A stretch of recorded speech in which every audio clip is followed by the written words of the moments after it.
Hello and welcome back to our town. It is now the 1700s and we are in the Georgian era. So this era happened between 1714 and 1830. So it was a pretty long year, and it was named after the kings that ruled over this time period, which was the Georges 1, 2, 3 and 4. They were pretty original with the naming of their kings in this time period. And there was also a sub time period as well at this point called the Regency era, which kind of is basically the same thing and denotes the similar style that was happening at this time as well. So our population started off at about under a million, and by the end of this time period it would have risen to 1.4 million, which is a considerable increase. So at this time there was a massive social change again. It was the start and the beginnings of the Industrial Revolution, which really kicks off in the next era that we will be exploring. And there was increased class divisions, as obviously the upper classes really excelled during this time period. There was a lot of things for them to do and be involved with, and lots of socializing and everything like that. In rural terms, there was an agricultural revolution and a lot of movement of people. So a lot of the small towns like ours has become into a kind of more like a somewhat city or large town. So they kind of grew in size the more people kind of moved to where the jobs were. So a lot of the rural towns and villages did decline over this time as well, because obviously if everyone was moving to the cities where all the jobs were, it kind of made it hard for the people living out in the rural places, and the work became more and more scarce as well over this time. And there was quite a huge increase in immigration, especially to the Americas. And obviously at the same time in America, they were having their colonial kind of architecture and stuff. So they were bringing over some of the styles and stuff that we'll see in this period, and sort of reflecting it in their own way, and obviously mixing it with Spanish and all sorts of stuff like that. So kind of in religious terms, there was new sort of denominations of the Church of England, because obviously last time we had Henry the Eighth splitting up from the Catholic Church. So we have groups like the evangelicals, and they kind of gained a lot of strength in the late 18th century. So that's like the 1700s getting onto the 1800s, and it challenged traditional religious sensibilities and was emphasis on the honour and enthusiasm from the upper classes as well. So they really took it on board, the different ways they could show their religiousness and obviously use it to their advantage to gain different social status and meet the right people. Politically in the country at this time, there was quite a great economic depression. They had just started war with France again and Napoleon, so a lot of the money was being spent overseas, and there was a lot of political uncertainty as well. There were many demonstrations during this time to do with living standards and work. And at one point they tried to storm the Tower of London to overthrow the government. There were kind of different groups. Quite a lot of the demonstrations actually happened in the north of England. So there was kind of unrest and for the lower classes. And later on, at the end of this era, it was known as the Regency era after the Prince Regent, which was George the Fourth, and he was kind of the nation's darling at the time. This era was full of elegance and achievements in the fine arts and architecture, so it was kind of like a little mini Renaissance for Britain. This era was full of great refinement, shaping and altering the socialite structure of Britain, and the upper classes really flourished with all the sort of things going on, especially with all the art and the culture and the new buildings. Especially the richer people were able to have more fancier sort of ways of living and kind of express their wealth a lot more. And during this end part of the time period, they built things like the Brighton Pavilion, so it was like extremely opulent and over the top, and places like Carlton House as well. It also had a dark side, especially for the lower classes and stuff.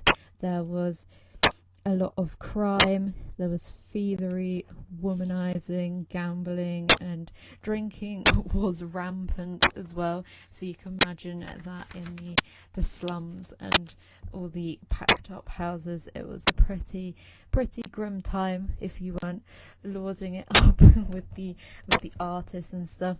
So kind of there were a lot of notable people in the arts about at this time period. So we have novelists like Henry Fielding, Mary Shelley, Jane Austen, that were writing their obviously iconic books. We also have architects like Robert Adams, John Nash, and it was really a golden age for building at that point, and really started to influence how major towns and cities look. And even to this day, there are a lot of romantic poets about, like John Keats, Byron, Robert Burns, Wordsworth, and then we have the start of the English painters like Turner and Constable, and obviously creating more of an art scene. The best examples that you could actually go and visit to see a proper Georgian town is Edinburgh, and there's Newcastle, Bath and Bristol are definitely cities that were completely built as in the Georgian era, especially in Bath with the Royal Crescent, which is very famous for its architectural style. Lots of people go and visit that.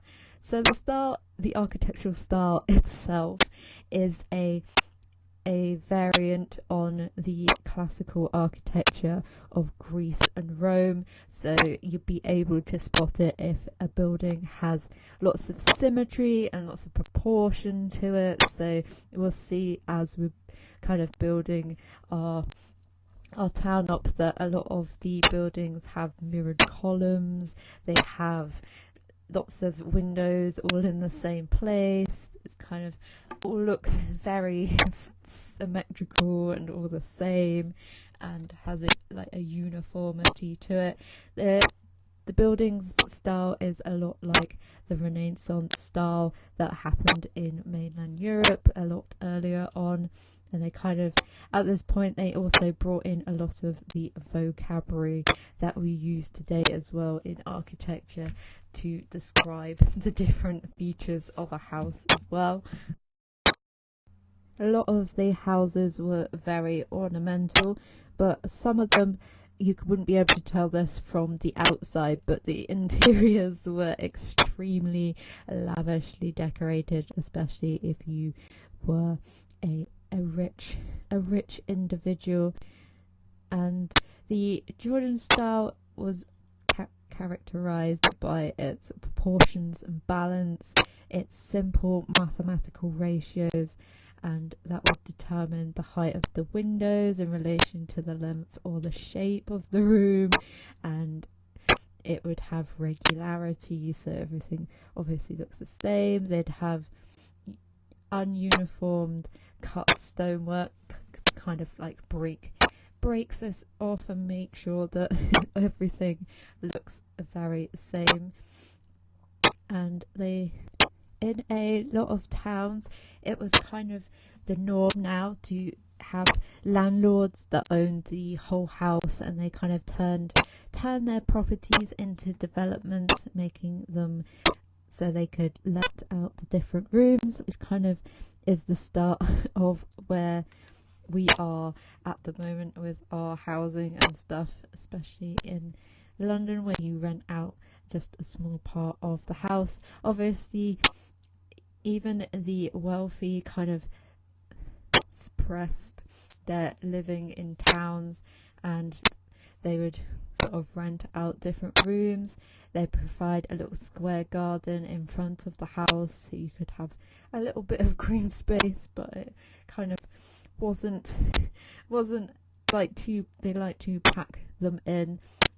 It also meant that the poorer areas could really stack people into a whole house, and they would have like one family living in each room basically, which wasn't very good for a number of reasons. They were also at this point weren't demolishing a lot of things as well, so there's still a great number of Georgian buildings that have survived during this time, so it's always good.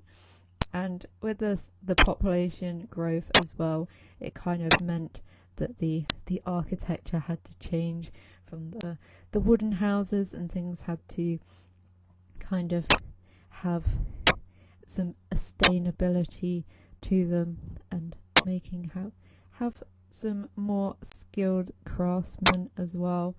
So they would have to have stone cutters and obviously craft all the columns and stuff that they used, and they were now using glass everywhere in the windows, so everything was a little bit more weatherproof and stuff than compared to our last century. They were now building in brick as well, so we didn't have any more wooden framed sort of houses. All the exteriors at least were built from brick, and obviously the richer you were, the more likely you will be able to afford to have your whole house nice and built in brick and things like that. You would be able to tell that a house was a Georgian house if it had a Palladia window, which was also known as a Ventian window, and this was a essential ingredient for most neoclassical buildings. This is another term that we can use for these type of area. The window was in 3 parts, and the central one was slightly taller and had a rounded top as well, so it's kind of like the arch windows we get in The Sims. And that was in the center with 2 pillars either side, and then there was another 2 windows either side of that were a bit shorter and sort of had a way to open them, and then obviously some more pillars next to that as well. And then you could also see if the building had a mansard roof, which was introduced in the late 18th century, and this form of roof has 4 sloping sides to it, and each one of them is a bit steeper, like midway. So we will see a version of that on our last building, our little big fancy townhouse that has that type of roof. We've obviously got the rooms in the top of the roof as well, so that allowed there to be more space and height in the ceilings in the top, kind of made you be able to sneak in an extra floor. And it was first popularized by the French architect Francis Mansart, which kind of would make sense because it's called a mansard roof, and it was in the Baroque style, which is a short time period before this that brought in a lot of French influence into the style of the rooms and the fashion and all things like that. They were also big fans of stucco, which was white render, which was applied in the late Georgian facades, and they were sculptured and moulded into decorative patterns. So these could be on the outside of buildings or around windows, and they were quite weather resistant, obviously, because it's Britain, so it's gonna get weathered. And they were traditionally made of lime and sand, and with additional fibres as well, which could be made out of plant or animal, depending on what sort of texture they kind of wanted. They also had tuck pointing, which was a clever trick that arrived in Britain from the Netherlands during the late 17th century. This allowed master bricklayers to visually correct and repair any imperfections in the wall, and also kind of fixed the buildings together so we could actually build in brick. And they coloured the mortar as well with a little bit of brick dust, and it would make building a lot easier. And it also would apply in some straight lines and create the impression that the bricks were uniform, even though they might not have been cut that way. Also, there was the M roof as well, which allowed a bigger depth for the building. So the building would have two gable roofs next to each other, and that would make a little valley in the roof, which was also used in the previous style of Baroque, and it had the two perch roofs, allowing the building to at least be 2 rooms deep, so they could really expand out in the central, with the central gutter in the middle. And the Georgians' love of classic form led to a flatter version of this, which could often be hidden from view as well. So if you see any of the buildings that have like the flat roofs behind them in London and stuff, so they could build their extra room on the back instead of just having the one living space. There's also have a lot of the friezes and stuff at the top of the houses to decorate, so they would be done in sort of classical style to match all the things. So you notice that all the buildings that I built have the little white rim at the top, and this was to add a little detail because they didn't have any roofs on them. They could hide them away with the little half walls that we have there, which is actually called a roof palette. So it made everything cleaner and look more straightforward as well. They also had what is known as a fan light or sunburst light over their doorways, so they could get as much light in as possible. So that is the little half moon window that you can see on top of the doorways, and they'd have little brickwork that follow that pattern as well. You'd also have paired chimneys to kind of mirror the symmetry, and they would always near enough be at the ends of the houses, and so that all the smoke and the coal and stuff could be blown away. And that's how most people heated their house. So you'll notice me putting in a lot of fireplaces as well, and at least they're not open ones like they were in the century before. They'd also have a lot of columns and facades to the house, so it would look super fancy and stuff like that as well.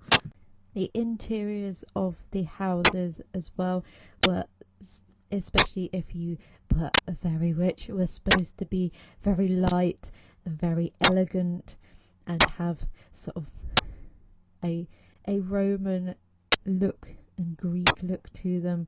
There were a lot of paintings about as well, but it was still quite simple. It was a lot using lots of light colours and pastels and stuff like this. And they would also use a lot of stonework, ironwork and marble, and create different stuccos inside and all sorts of things like that. They would also use a lot of plaster work and vanes and urns and rugs and garlands and all types of different things. There would be a lot of imagery of animal figures such as dolphins, sphinxes, giraffes, to kind of add those touches to the home. And one of their 3 favourite colours was pea green, mint and mauve. So there is a lot of those colours reflected in the builds as well. A lot of the Georgian architecture was based on the Baroque style of the end of the last century, and that was under King James I. That was right at the end of the 1600s. It contained a lot of English, German and Flemish influences, and it made use of the columns, the pillars, round arches and flint roofs, and worked on open principles.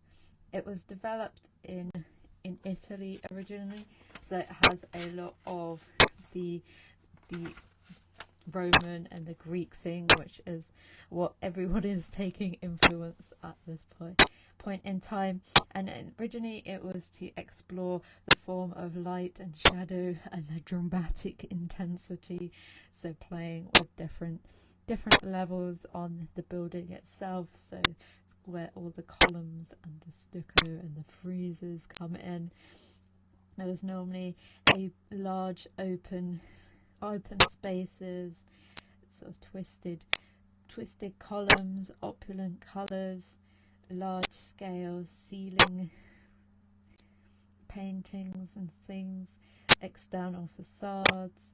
A lot of domes got introduced at this time in architecture, and one of the main reasons why the London has a lot of this architecture is because of the Great Fire of London, and that happened just before the beginning of the century, and it claimed most of the city part that is what we know of today, especially St Paul's as well. That was burnt down along with 53 other churches, and Christopher Wren was set to redesign a lot of that area. Obviously it burnt down because it was so packed in with all the different Tudor houses and things going on, and so they made sure that everything was built in the brick. And he was influenced by his trips to France, so that's why we mention a lot of French style of building in the new style of architecture. So some fun facts that happened during this time period. So in 1707, on the 8th of July, it was known as Hot Tuesday because it happened to get up to 38 degrees, and they decided that this was extremely important. And a few years later, St Paul's Cathedral was complete in just a year later, in 08. And then in 1709, between January and March, was the Great Flooding, and there was a lot of ice in the North Sea as well, because it was pretty cold at that time. And on the 12th of April, the theatre opened. And in 1710, there were some riots due to mostly civil unrest. In 1711, the first Italian opera was staged in London. In 1712, the first working steam engine was used and sort of kicked off the start of what would be the Industrial Revolution. In 1715, on May the 3rd, there was a total eclipse, and that was not seen for like 900 years prior to that. And on the 31st of August, the first wet docks were opened in Liverpool to start shipbuilding. In 1721, Guy's Hospital was founded in London by Sir Guy, and in 1722, the Carlson typeface was designed. And that was the first British type font as well. In 1723, the first ever workhouse was built, and there was plenty more of them to be built afterwards. In 1724, Blenheim Palace was finally constructed, and that is based near Oxford and would be home to Winston Churchill in the future. And the Longman Publishing House, that's still publishing books today, was founded as well in 1726. The first circular library was ever built in Scotland, and Mary Toff from Godalming claimed to have given birth to rabbits as well. Clearly is a sane person. In 1727, the Royal Bank of Scotland was first set up, and breaking away from the English bank. In 1728, the first brown rat was recorded in the UK. And in 1729, there was a tornado which destroyed lots of buildings in Kent and Sussex. There seemed to be quite a lot of tornadoes and hurricanes during this time, which has really died down compared to nowadays. In 1732, the original Theatre Royal opens in Covent Garden, and this is where the Royal Opera House is now, but it's slightly changed obviously. And in 1733, the sugar tax came into part because of, obviously, they were importing a lot more sugar canes and stuff from the Americas. In 1734, the Bank of England moves to its current location in the City of London, and it still is exactly the same looking as it was back then. In 36, laws against witchcraft became a thing, and obviously all the witch hunts and stuff that followed after that.